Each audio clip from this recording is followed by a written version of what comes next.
सिद्ध सद्गुरुपादाब्जं जननी जनकस्ततः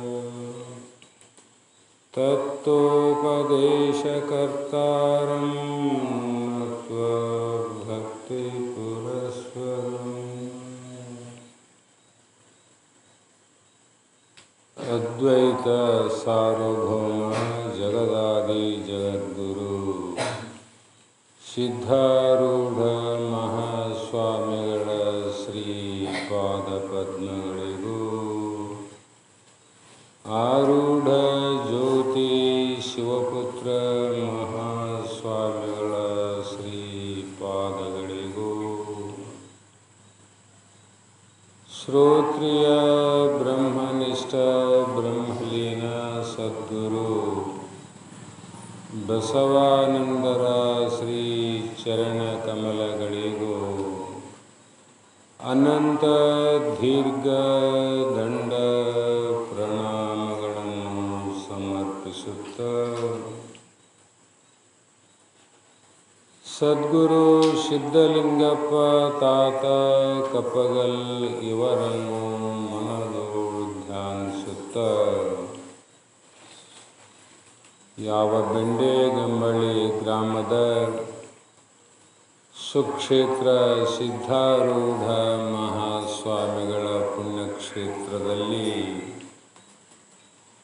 ಒಂದು ತಿಂಗಳ ಪರ್ಯಂತರವಾಗಿ ನಡೆದು ಬಂದಂಥ ಶ್ರೀಮನ್ ನಿಜಗುಣ ಶಿವಯೋಗಿಗಳ ರಚಿತವಾದ ಕೈವಲ್ಯ ಪದ್ಧತಿ ಗ್ರಂಥದ ನೀತಿಯ ಸ್ಥಳವನ್ನು ಆಧಾರವಾಗಿಟ್ಟುಕೊಂಡು ಇಲ್ಲಿಯವರೆಗೂ ತಮ್ಮೆಲ್ಲರಿಗೂ ಉಪದೇಶವನ್ನು ಮಾಡಿದಂಥ ಶ್ರೀ ಸದಾನಂದ ಮಹಾರಾಜರ ಮೊದಲುಗೊಂಡು ಈ ಉಪದೇಶವನ್ನು ಆಲಿಸಿದಂಥ ಈ ಕ್ಷೇತ್ರದ ಗ್ರಾಮದ ಸರ್ವ ಶರಣರ ಅಂಗದಲ್ಲಿ ಬೆಳಗುವ ಮಹಾಲಿಂಗಕ್ಕೆ ಅನಂತ ಅನಂತ ಪ್ರಣಾಮಗಳನ್ನು ಸಮರ್ಪಿಸುತ್ತ ಪೂಜ್ಯರೇ, ಇಲ್ಲಿವರೆಗೂ ತಾವೆಲ್ಲರೂ ಬಹಳ ಪುಣ್ಯಾತ್ಮರು. ಯಾಕೆಂದರೆ ಈ ಒಂದು ಶ್ರಾವಣ ಮಾಸದಲ್ಲಿ ತಾವೆಲ್ಲರೂ ನಿಜವಾಗಿ ಕೂಡ ನಾವೆಲ್ಲರೂ ಮನುಜ ಕುಲದ ಜನನದ ಲಾಭ ಆವುದು ಅಂತ ಶ್ರೀಮನ್ ನಿಜಗುಣರು ನಾವೆಲ್ಲ ಮನುಷ್ಯರಾಗಿ ಹುಟ್ಟಿದಂಥ ಎಲ್ಲರ ಮುಂದೆ ಒಂದು ಪ್ರಶ್ನೆ ಇಟ್ಟಾರ. ನಿಮಗಷ್ಟೇ ಇಟ್ಟಿದ್ದಲ್ಲ, ನಮಗಷ್ಟೇ ಇಟ್ಟಿದ್ದಲ್ಲ, ಬೆಂಡೆಗಮನೆ ಗ್ರಾಮದವರಿಗೆ ಅಂತಷ್ಟಲ್ಲ, ಇಡೀ ಜಗತ್ತಿನಲ್ಲಿ ಮನುಷ್ಯರಾಗಿ ಹುಟ್ಟಿದಂಥ ನಮ್ಮೆಲ್ಲರ ಮುಂದೆ ಒಂದು ಪ್ರಶ್ನೆಯನ್ನಿಟ್ಟರ, ನೀನು ಮನುಷ್ಯನಾಗಿ ಹುಟ್ಟಿದ ಮೇಲೆ ಈ ಜನ್ಮದ ಲಾಭ ಏನಪ್ಪ ಅಂತ ಒಂದು ಪ್ರಶ್ನೆ. ನಾವು ಪ್ರತಿಯೊಂದು ವಿಚಾರವನ್ನು ಮಾಡಿದಾಗ ಲಾಭ ಇಲ್ಲದೆ ನಷ್ಟವಾದ ಕೆಲಸವನ್ನು ಯಾರೂ ಮಾಡೋದಿಲ್ಲ. ಒಂದು ಬಜಾರದಲ್ಲಿ ತರಕಾರಿ ಮಾಡ್ತಾರೆ ಪುಟ್ಟೆಯಲ್ಲಿ ಅಂದರೆ ಸ್ವಲ್ಪ ಲಾಭ ಆಗುತ್ತೆ ಅಂತ ಮಾಡ್ತಾರೆ. ರೈತ ಹೊಲದಲ್ಲಿ ವ್ಯವಹಾರ ಮಾಡ್ತಾನೆ, ಲಾಭ ಆಗುತ್ತಂತ ಮಾಡ್ತಾನೆ. ಯಾರೇ ಒಬ್ಬ ವ್ಯಕ್ತಿ ಏನಾದರೂ ವ್ಯಾಪಾರ ಮಾಡಿದ್ರೆ ಏನೋ ಒಂದು ಲಾಭ ಆದಂತಲೇ ಮಾಡ್ತಾನೆ, ಅದು ಬೇರೆ ವಿಚಾರ. ಆದರೆ ನಾವು ಮನುಷ್ಯರಾಗಿ ಹುಟ್ಟಿದ ಮೇಲೆ ಏನು ಲಾಭ ಮಾಡೋದು ಅಂದರೆ ಆರು ನಾನೆಂದು ವಿಚಾರಿಪದು ಅಂತ ಪ್ರಶ್ನೆ. ಆರು ನಾನು ಮನುಷ್ಯನಾಗೇನು ಹುಟ್ಟಿನಿ, ಹುಟ್ಟಿದ ಮೇಲೆ ನಾನು ಯಾರು ಅಂತ ನಿನ್ನ ಪ್ರಶ್ನೆಯನ್ನೇ ನೀನೇ ಮಾಡೋ ಅಂತ ಮಹಾತ್ಮ ಹೇಳಿದರು. ನಾವು ಬಹಳ ಜನ ಕೇಳ್ತೀವಿ, ನೀವು ಯಾರು ಅಂದರೆ ನಾವು ಮನುಷ್ಯರು. ಹೌದು, ಮನುಷ್ಯನಾಗಿ ಯಾಕೆ ಹುಟ್ಟಿದಿ? ನಿನ್ನ ಹುಟ್ಟಿಸಿದವರು ಯಾರು? ತಾಯಿಯ ಗರ್ಭದಲ್ಲಿ ಸಲಹಿದವರು ಯಾರು? ಗರ್ಭದಿಂದ ಹೊರಗೆ ಕಳಿಸೋರು ಯಾರು?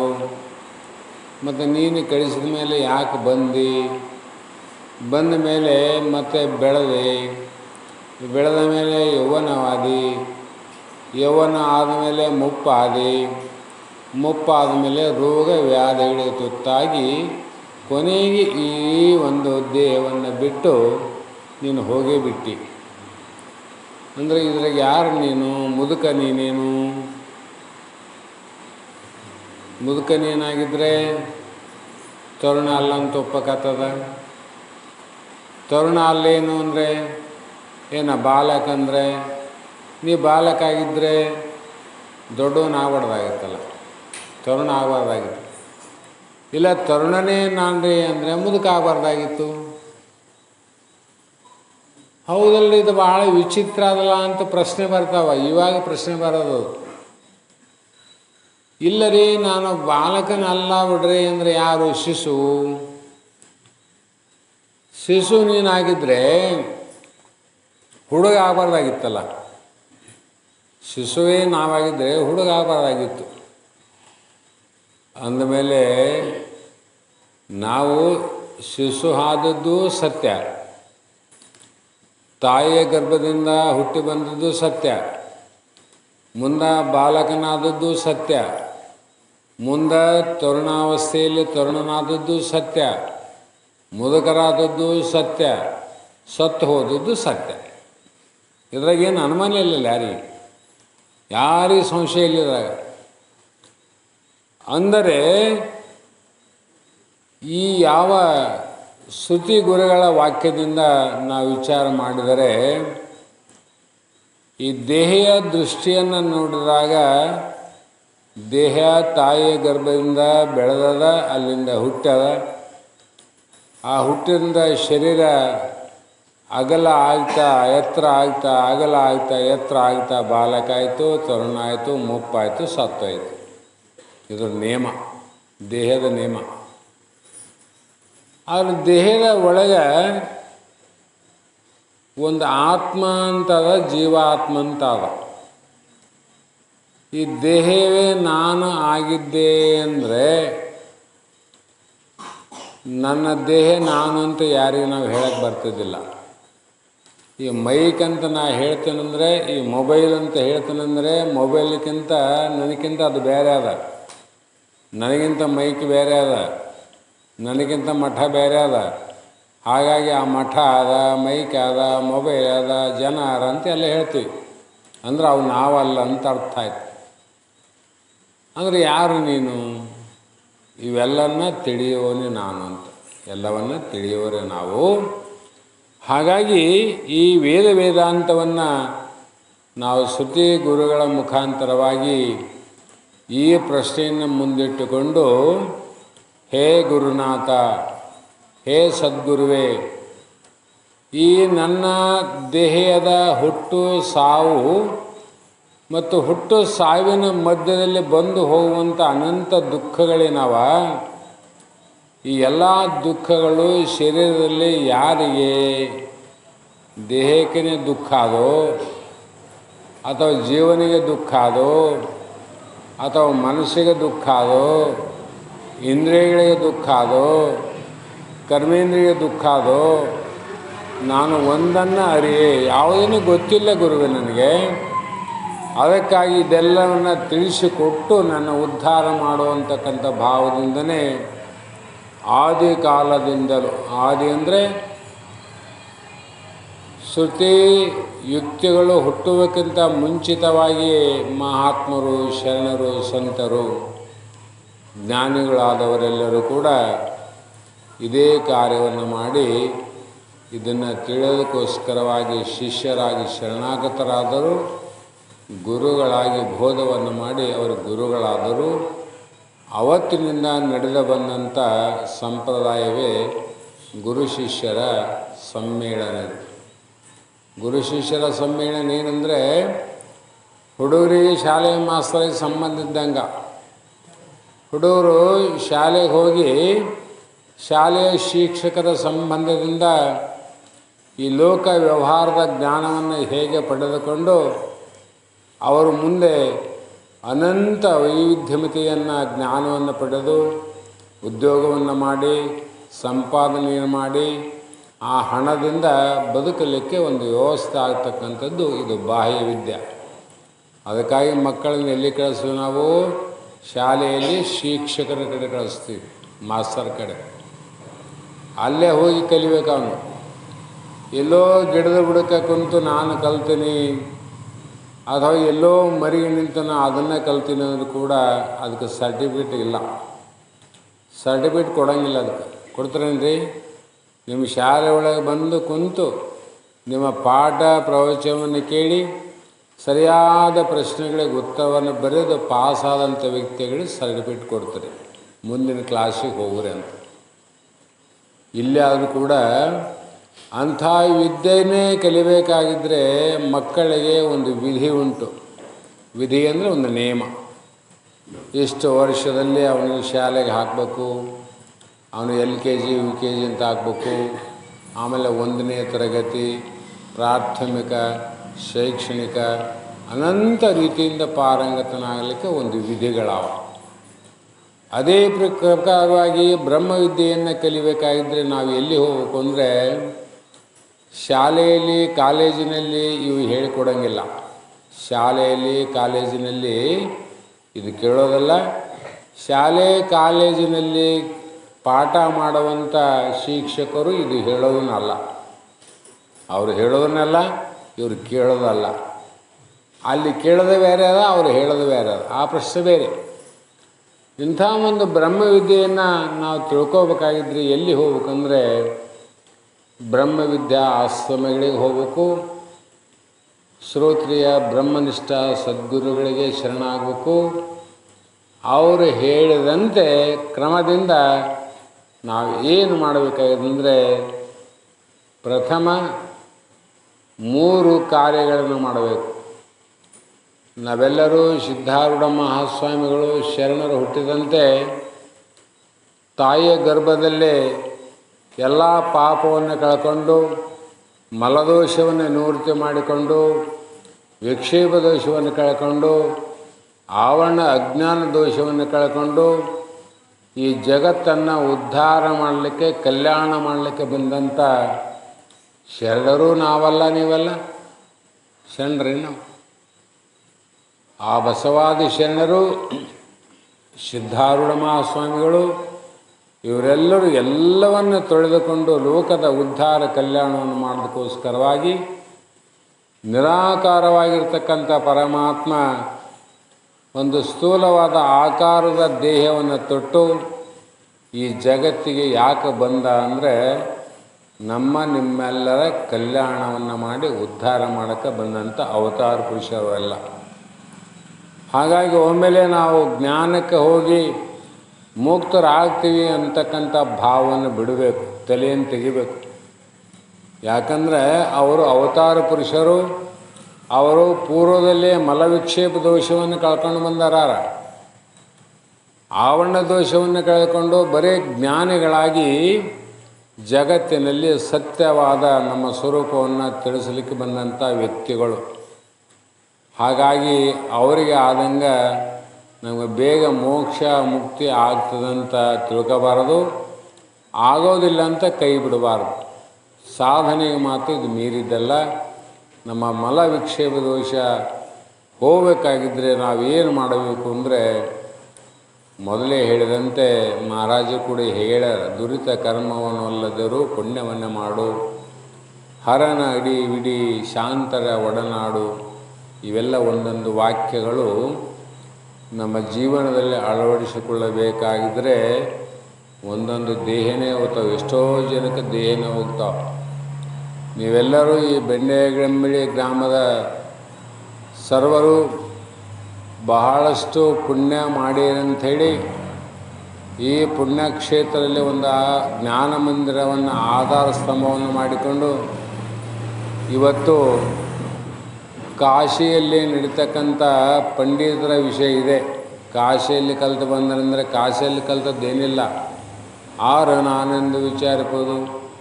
ಅಲ್ಲಿ ತಿಳ್ಕೊಂಬೇಕು ಹೋದವರು ಏನು ನಾನು ಯಾರಪ್ಪ ಅಂತ ಹೋದ್ರೆ ಅವರು ಅದನ್ನೇ ಹೇಳಿದರು ಅಲ್ಲಿ ಕಾಶಿಯಲ್ಲಿ. ಅದನ್ನು ಬಿಟ್ಟು ಬೇರೆ ಏನು ಹೇಳಿಲ್ಲ.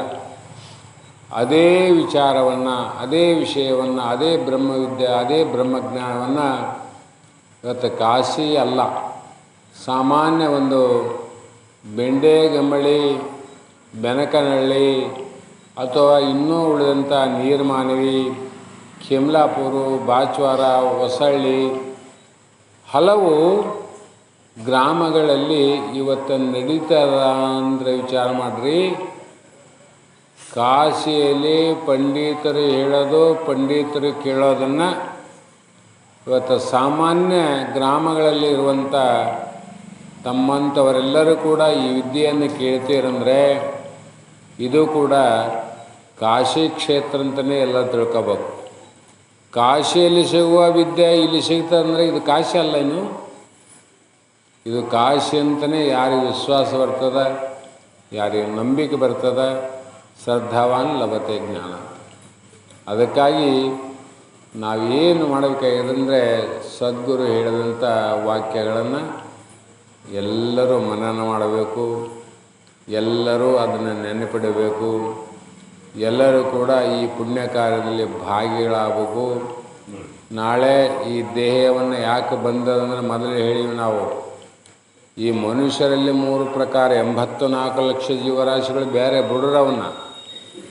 ಮನುಷ್ಯರಲ್ಲೇ 3 ಪ್ರಕಾರ. ಮನುಷ್ಯ ದೇಹದಲ್ಲಿ ಒಬ್ಬರ ದೇಹ ಸ್ತ್ರೀ ರೂಪದಿಂದಾದ, ಒಬ್ಬನ ದೇಹ ಪುರುಷ ರೂಪದಿಂದಾದ, ಇನ್ನೊಬ್ಬನ ದೇಹ ಷಂಡನ ರೂಪದಿಂದ ನೋಡ್ರಿ. ಇವರೆಲ್ಲ ಮಾನವರಲ್ಲ. ಒಬ್ಬರು ಹೆಣ್ಮಕ್ಳಾದರೂ ಒಬ್ಬ ಗಂಡಸಾಗಿ ಹುಟ್ಟಿದ, ಇನ್ನೊಬ್ಬ ಷಂಡಾಗಿ ಹುಟ್ಟಿದ. ಆ ಎಮ್ಮ ಸ್ತ್ರೀಯಾಗಿ ಹುಟ್ಟಲಿಕ್ಕೆ, ಜನ್ಮ ಎತ್ತಲಿಕ್ಕೆ, ನೀವು ಪುರುಷನಾಗಿ ಜನ್ಮ ಎತ್ತಲಿಕ್ಕೆ, ಅವನು ಷಂಡನಾಗಿ ಹುಟ್ಟಲಿಕ್ಕೆ ಏನು ಕಾರಣ ಅಂತ?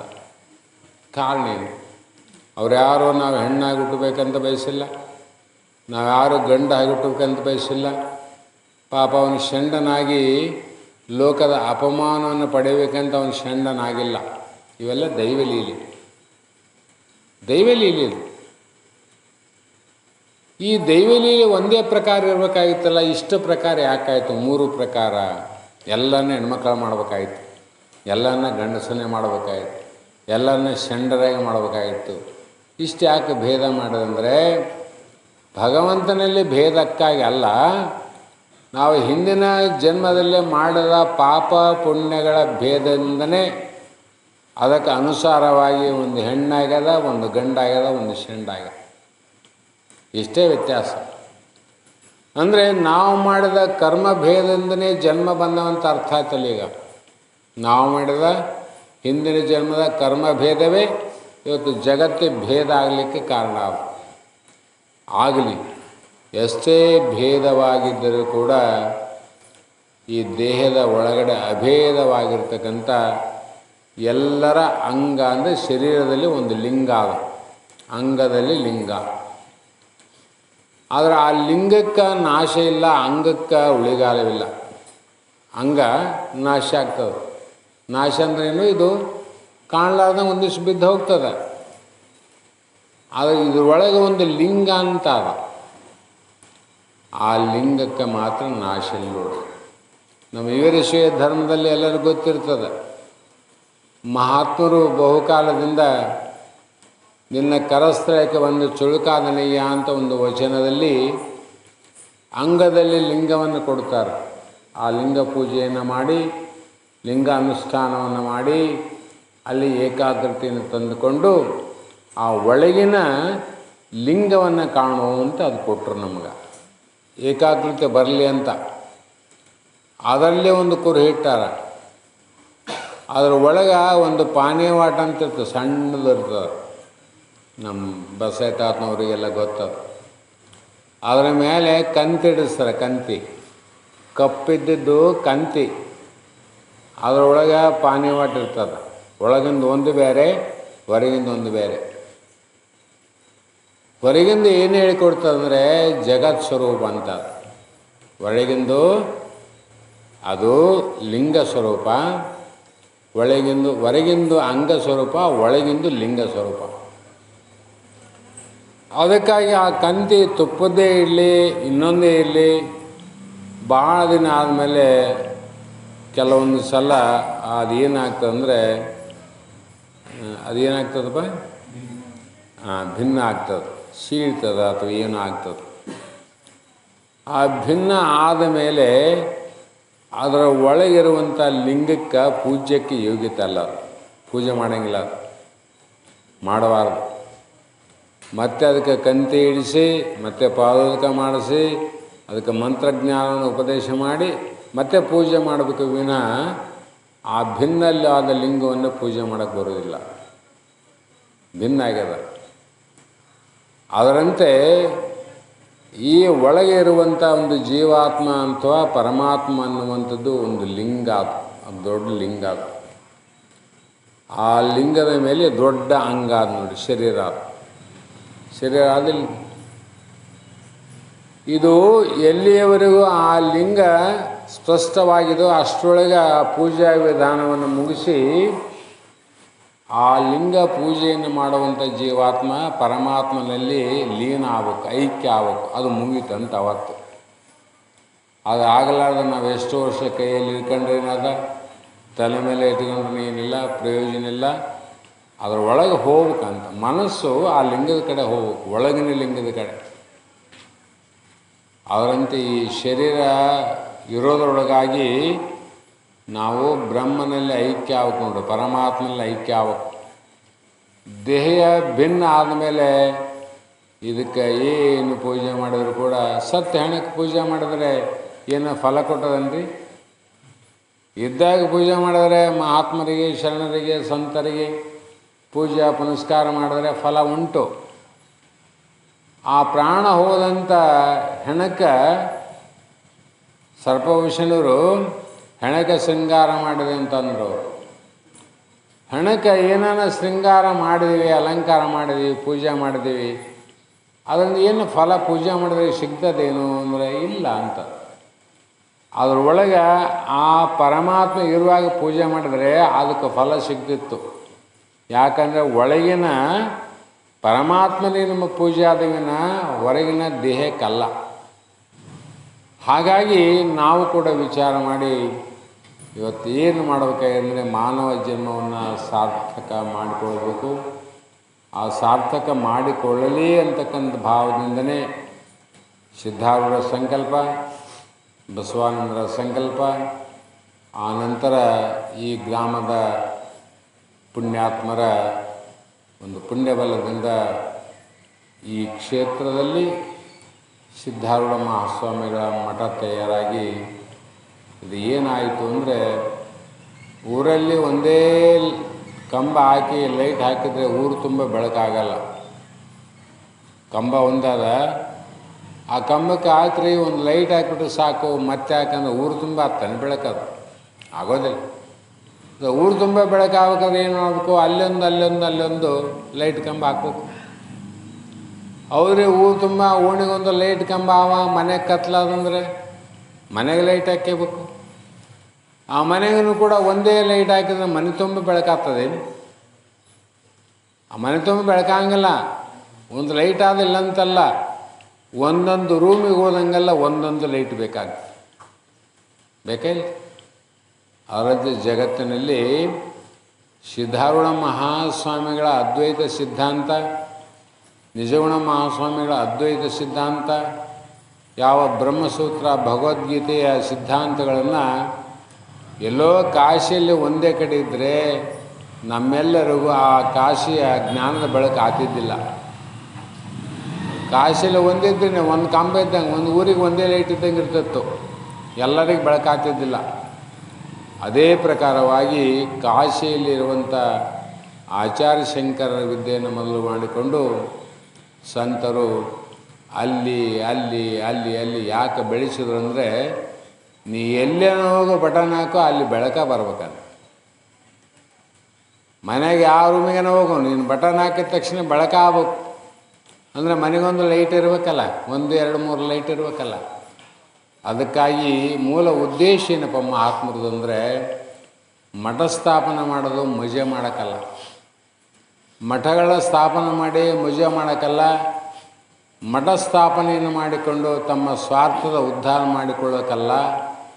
ಅಲ್ಲಲ್ಲಿ ಇರುವಂಥ ಸಾಮಾನ್ಯ ಅಜ್ಞಾನಿಗಳು ಕೂಡ ಆ ಜ್ಞಾನದ ಬೆಳಕನ್ನು ನೀಡೋದಕ್ಕೋಸ್ಕರವಾಗಿ ಈ ಮಹಾತ್ಮರು ಮಠಗಳು ಯಾಕೆ ಕಟ್ಟಿದ್ರು ಅಂದರೆ ಆ ಊರಿಗೆಲ್ಲ ಬೆಳಕಾಗಲ್ಲ ಅಂತ, ಊರಿಗೆಲ್ಲ ಬೆಳಕಾಗಲಿ ಆ ಒಂದು ಉದ್ದೇಶದಿಂದ ಊರಿಗೆ ಒಂದು ಮಠ ಇದ್ದ ಕಾರಣ ಎಷ್ಟೋ ಜನ ಇಲ್ಲಿ ಬಹಳ ಉದ್ಧಾರ ಆಗಿ ಕಲ್ಯಾಣ ಆಗಿ ತಮ್ಮ ಜೀವನದಲ್ಲಿ ಬದಲಾವಣೆ ಆಗಿ ಹೋದಂಥ ಎಷ್ಟೋ ವ್ಯಕ್ತಿಗಳನ್ನು ನಾವೆಲ್ಲ ನೋಡ್ತಾ ಇದ್ದೀವಿ.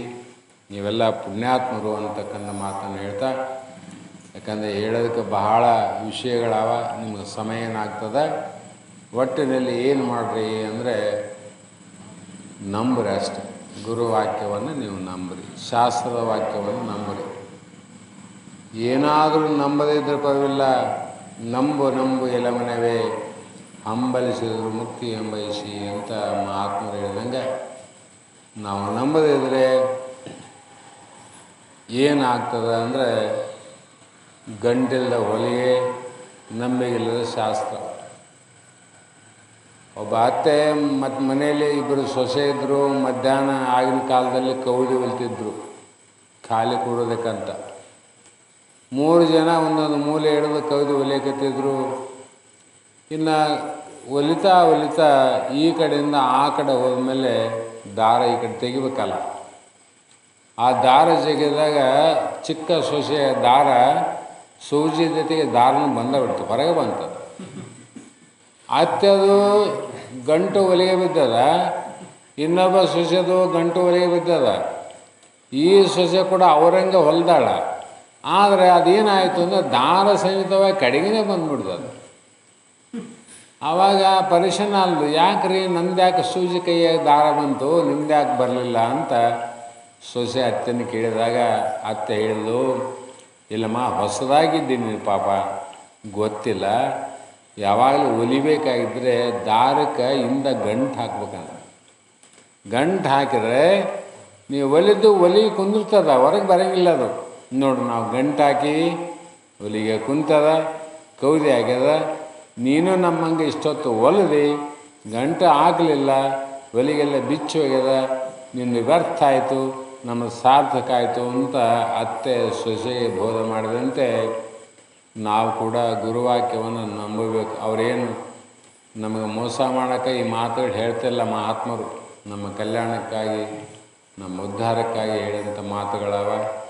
ನಾವು ಮತ್ತೆ ಮನುಷ್ಯ ಜನ್ಮ ಪಡ್ಕೊಂಡು ಬಂದೀವಂದರೆ ನಾವು ಹಿಂದಿನ ಜನ್ಮದಲ್ಲಿ ಹಲವು ಜನ್ಮದ ಪುಣ್ಯವನ್ನು ಮಾಡಿ ಮಾನವರಾಗಿ ಹುಟ್ಟೀವಿ, ಹಲವು ಜನ್ಮದ ಪಾಪದಿಂದ ಗಿಡಮರಾಗಿ ಹುಟ್ಟ್ಯಾವ, ಹಲವು ಜನ್ಮದ ಪುಣ್ಯದಿಂದ ಇನ್ನೂ ದೇವಾನುದೇವತೆಗಳ ಶರೀರವನ್ನು ತೊಟ್ಟು ಬಂದಂಥ ಈ ಸುಂದರವಾದ ಜಗತ್ತಾದ.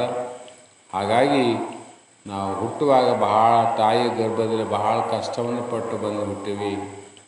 ಗರ್ಭದಿಂದ ಹೊರಗೆ ಬರುವಾಗ ಬಹಳ ಕಷ್ಟವನ್ನು ಪಟ್ಟಿವಿ, ಬೆಳೆಯುವಾಗ ಕಷ್ಟವನ್ನು ಪಟ್ಟಿವಿ, ಶಾಲೆ ಓದುವಾಗ ಕಷ್ಟನೇ ಪಟ್ಟಿವಿ, ದುಃಖವನ್ನೇ ಪಟ್ಟಿವಿ, ಸಂಸಾರ ಮಾಡುವಾಗಲೂ ದುಃಖನೇ ಪಟ್ಟಿವಿ, ಮುಪ್ಪಾವಸ್ಥೆಯಲ್ಲಿ ದುಃಖನೇ ಪಟ್ಟಿವಿ, ರೋಗ ಬಂದಾಗ ದುಃಖನೇ ಪಡ್ತೀವಿ, ಸಾವು ಮತ್ತು ಅತ್ಯಂತ ದುಃಖವನ್ನು ಪಡಿತೀವಿ. ಅಂದರೆ ಈ ದೇಹ ಹುಟ್ಟಿ ಬಂದದ್ದು ಬರೀ ದುಃಖ ಪಡೋದಕ್ಕೆ ಹುಟ್ಟ್ಯದೋ, ಏನಾದರೂ ಸುಖ ಆದಂತ ಹುಟ್ಟ್ಯದೋ?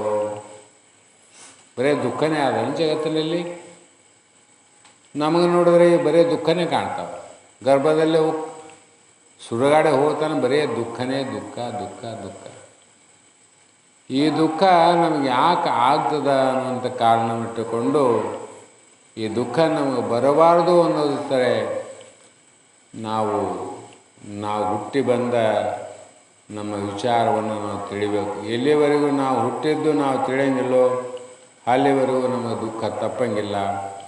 ಆದರೆ ಹುಟ್ಟಿದ್ದು ದೇಹ ಆದ, ಬೆಳೆದದ್ದು ದೇಹ ಆದ, ಸಾಯೋದು ದೇಹ ಆದ ವಿನ ಈ ದೇಹದಲ್ಲಿ ಹುಟ್ಟಲಾರದ ಜೀವಾತ್ಮನ, ಬೆಳೆಯಲಾರದ ಜೀವಾತ್ಮನ, ಸಾಯಲಾರದ ಜೀವಾತ್ಮನ, ಆ ಜೀವಾತ್ಮೆಯ ನಾನು ಅಂತ ತಿಳ್ಕೊಂಡ್ರೆ ದುಃಖ ಇಲ್ಲ. ಈ ದೇಹಾತ್ಮೆಯ ನಾನು ಅಂದರೆ ದುಃಖ ನಿಮಗೆ ತಪ್ಪಿದ್ದಲ್ಲ. ಆ ಕಾರಣ ಈ ದೇಹವೇ ನಾನು ಅಥವಾ ಜೀವಾತ್ಮನ ನಾನು, ಎರಡರಲ್ಲಿ ಒಂದು ಯಾವುದು ಅಂತ ತಿಳ್ಕೊಳ್ಳೋಕೆ ನಾವು ಮನುಷ್ಯರಾಗಿ ಹುಟ್ಟಿವಿ.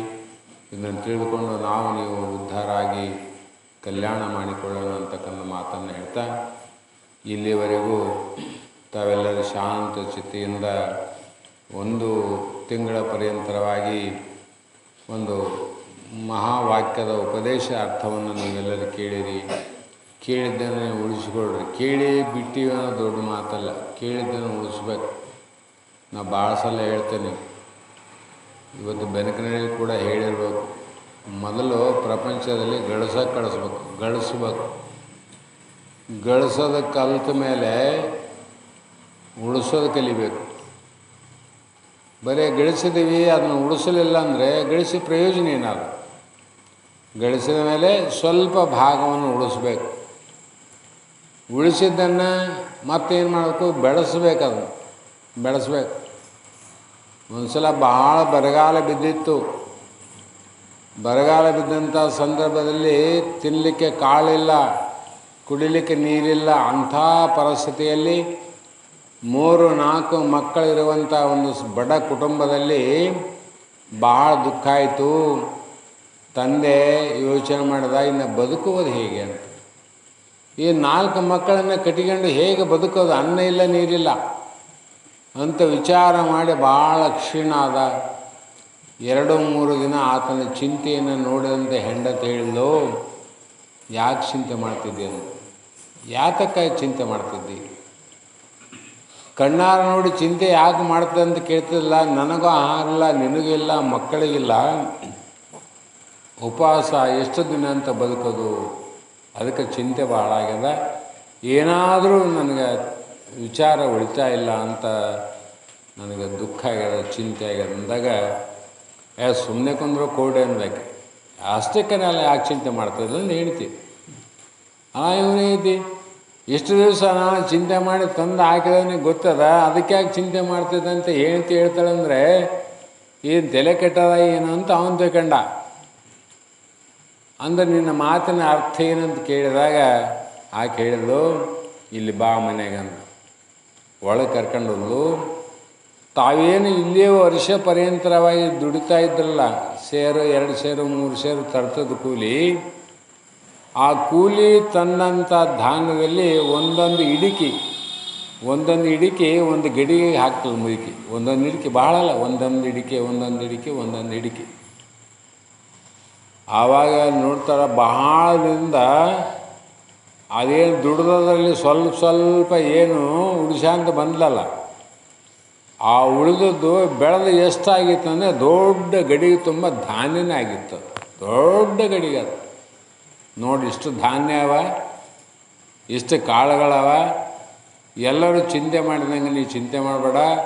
ಇನ್ನೂ 6 ತಿಂಗಳ ಈ ಬರಗಾಲ ಇದ್ದರೂ ಕೂಡ ನಾನು, ನನ್ನ ಮಕ್ಕಳು ಎಲ್ಲರೂ ಬದುಕ್ತೀವಿ ಅಂತಕ್ಕಂಥ ಗ್ಯಾರಂಟಿ ನನಗಾದ, ಚಿಂತೆ ಮಾಡಬೇಡ ಅಂತ ಆಕೆ ಹೇಳಿದ್ಲು. ನೋಡ್ರಿ ಯಾಕೆ ಹೇಳಿದ್ಲಕ್ಕಿ? ಉಳಿಸಿದ್ದು ಗೊತ್ತಿತ್ತಲ್ಲ, ಅದನ್ನು ದಿವಸ ಬಂದದ್ದೆಲ್ಲ ಬಳಸಿದ್ರೆ ಈ ಬರಗಾಲದ ಪರಿಸ್ಥಿತಿ ಏನಾಗ್ತಿತ್ತು? ಅದೇ ಪ್ರಕಾರವಾಗಿ ಬೆಳೆಸಿ ಆಮೇಲೆ ಯಾವಾಗ ಅದನ್ನು ಬಳಸಿಲ್ದು? ಬರಗಾಲ ಬಂದಾಗ ಬಳಸಿಲ್ಲ ನೋಡ್ರಿ. ಚಲೋ ಕಾಲದಾಗ ಅದನ್ನು ಬಳಸಲಿಲ್ಲ. ಬರಗಾಲ ಬಂದಾಗ ಸಿಗದೇ ಇದ್ದಂಥ ಸಂದರ್ಭದಲ್ಲಿ ಅದನ್ನು ಬೆಳೆಸಿ ಜೀವನವನ್ನು ಮಾಡಿದರು ಅಂತ ಸಣ್ಣ ಕತೆ ಬರ್ತದೆ. ಅದರಂತೆ ನಾವು ಲಕ್ಷ್ಯಾರ್ಥದಲ್ಲಿ ಜ್ಞಾನವನ್ನು ಮೊದಲು ಗಳಿಸ್ಬೇಕು. ಆ ಗಳಿಸಿದ ಜ್ಞಾನವನ್ನು ಉಳಿಸಬೇಕು. ಮೊದಲ ಉಳಿಸದಿದ್ದರೆ ಪ್ರಯೋಜನ ಏನದ? ಉಳಿಸ್ಬೇಕು. ಉಳಿಸಿದ್ದನ್ನು ಹೌದು ಅಲ್ಲ, ಮಹಾತ್ಮರು ಹೇಳ್ತಕ್ಕಂಥ ಮಾತು ಹೌದು ಅಲ್ಲ, ಸತ್ಯನೋ ಮಿಥ್ಯನೋ ಅಂತಕ್ಕಂಥ ವಿಚಾರವನ್ನು ಮಾಡಿ ಆ ಜ್ಞಾನವನ್ನು ಇನ್ನೂ ಬೆಳೆಸಬೇಕು. ಬೆಳೆಸಿ ಮತ್ತೆ ಏನು ಮಾಡಬೇಕು ಅಂದರೆ ಬಳಸಬೇಕಾಗಿದೆ. ಆ ಬಳಕೆ ಆಗೋದು ಈಗ ಬಳಕೆ ಅಲ್ಲ, ಇದು ಹಂಚೋದೇನೆ ಬಳಕೆ ಮಾಡಿದಂಗೆ ಅಂತ. ಈ ರೀತಿ ನೀವೆಲ್ಲರೂ ಕೂಡ ಆ ಜ್ಞಾನವಂತರಾಗಿ ಆ ಜ್ಞಾನವನ್ನು ಪಡೆದುಕೊಂಡು ಅದನ್ನು ಬಹುದುಃಖದಿಂದ ಜನನ ಮರಣ. ಮತ್ತು ಒಂದೇ ಮಾತು ಹೇಳ್ತೀನಿ, ಹೆಂಗಂತ ವಿಚಾರ ಮಾಡಿರಿ, ನೀವು ಯಾರೂ ಸಾಯೋದಿಲ್ಲ ತಿಳ್ಕೊರಿ. ಇದು ನಮ್ಮ ಕೊನೆಯ ಮಾತು. ಎಲ್ಲಿ ಹೋಗಿ ಇದು ಹೇಳ್ತೀವಿ ನಾವು, ಯಾರೂ ಸಾಯೋರಲ್ಲ, ಸಾಯ್ತು ಅಂತೂ ಚಿಂತೆ ಮಾಡಬೇಡ್ರಿ. ಆದರೆ ಇನ್ನೊಂದೇನದ, ಸಾಯದೇ ಇರುವಂಥ ದೇಹ ಯಾರ್ದಿಲ್ಲ. ದೇಹ ಎಲ್ಲರೂ ಸಾಯ್ತದ, ಇರುವೆ ಸಾಯ್ತದ, ಆನೆ ಅಂಬಾರಿ ಎಲ್ಲ ದೇವಾನುದೇವತೆಗಳ ದೇಹ ಕೂಡ ಹೋಗ್ತವೆ. ಯಾವಾಗ ಹೋಗ್ತವ್ರಿ ಅಂದರೆ ಹಿಂದಿನ ಜನ್ಮದ ಪ್ರಾರಬ್ಧ ಯಾವಾಗ ಮುಗಿತು ಆವಾಗ ಹೋಗ್ತದದು. ಆದರೆ ದೇಹದ ಒಳಗಿರ್ತಕ್ಕಂಥ ಜೀವಾತ್ಮನ, ಆ ಜೀವಾತ್ಮ ದೇಹ ಹುಟ್ಟಿದಂಗೆ ಹುಟ್ಟಿದ್ದಲ್ಲ, ದೇಹ ಬೆಳೆದಂಗೆ ಬೆಳೆದದ್ದಲ್ಲ. ದೇಹಕ್ಕೆ ಸಾವು ಬಂದಂತೆ ಆ ಜೀವನಿಗೆ ಸಾವು ಬರೋದಿಲ್ಲ ಅಂತ ತಿಳ್ಕೊಂಡು ಸಾಯಿಲಾರ್ದಂಗೆ ಇರೋದು ಯಾವುದು ಅಂತ ಗಟ್ಟಿಯಾಗಿ ತಿಳ್ಕೊಬೇಕಾದ್ರೆ ಗುರುವಿನ ಕೈ ಬಿಡಬಾರ್ದು. ಗಟ್ಟಿಯಾಗಿ ತಿಳ್ಕೊಬೇಕಂದ್ರೆ ಕೈನೇ ಬಿಡಬಾಡ್ರಿ. ಕೇಳಿ ಕೇಳಿ ಕೇಳಿ ಕೇಳಿ ನೀವೆಲ್ಲ ಕೃತಾರ್ಥರಾಗ್ರಿ. ಇನ್ನೊಂದು ವಿಚಾರ ನಿಮಗೆಲ್ಲ ಗೊತ್ತಿದೆ, ಈಗ ಪ್ರತಿನಿತ್ಯ ಶಾಸ್ತ್ರ ಕೂಡ ಯೂಟ್ಯೂಬಲ್ಲಿ ಬರ್ತದೆ. ನಮ್ಮ ರೆಡ್ಡೇಗೌಡ ಅವರಿಗೆಲ್ಲರಿಗೂ ಗೊತ್ತಿದೆ. ನನಗೆ ಯಾವತ್ತಾದರೂ ಕೂಡ ಲಿಂಕಲ್ಲಿ 4 ವರ್ಷದ್ದು ಕೂಡ ಇವತ್ತನ್ನು ಕೇಳ್ಬೋದು. ನಿನ್ನೆದು ಇವತ್ತು ಬರ್ತದೆ, ಮೊನ್ನೆದು ಇವತ್ತು ಬಂದಿದೆ. ಹಾಗಾಗಿ ಪರಮಾರ್ಥ ಗೀತೆ, ಪರಮಾನುಭವದೆ ಸದ್ಯ ನಡೆದಂಥ ಅನುಭವ ಸಾರ ಕೂಡ ನಿನ್ನೆ ನಾವು ಶಕ್ತಿನಾದ ಪ್ರವಚನ ಮಾಡಿದ್ರೆ ಇವತ್ತು ಬೆಳಗ್ಗೆ 8:30 ಎಲ್ಲ ಯೂಟ್ಯೂಬಲ್ಲಿ ಬರ್ತದೆ. ಇವತ್ತು ಮಾಡಿದ ಪ್ರವಚನ ನಾಳೆ 8 ಗಂಟೆ ಒಳಗಡೆ ಮತ್ತೆ ಯೂಟ್ಯೂಬಲ್ಲಿ ಬರ್ತದೆ. ನೀವು 8 ಗಂಟೆಗೆ ಕೇಳಬೇಕಂತ ಏನಿಲ್ಲ. ಎಲ್ಲ ಕೆಲಸ ಕಾರ್ಯ ಎಲ್ಲ ಮಾಡಿ ಮಲಗುವ ಸಮಯದಲ್ಲಿ ಸಮಯ ಇದ್ದರೆ ಒಂದು ಅರ್ಧ ಗಂಟೆ ಕೇಳಿ ಮಲಗುವಂಥ ಒಂದು ಪ್ರಯತ್ನ ಮಾಡಿರಿ.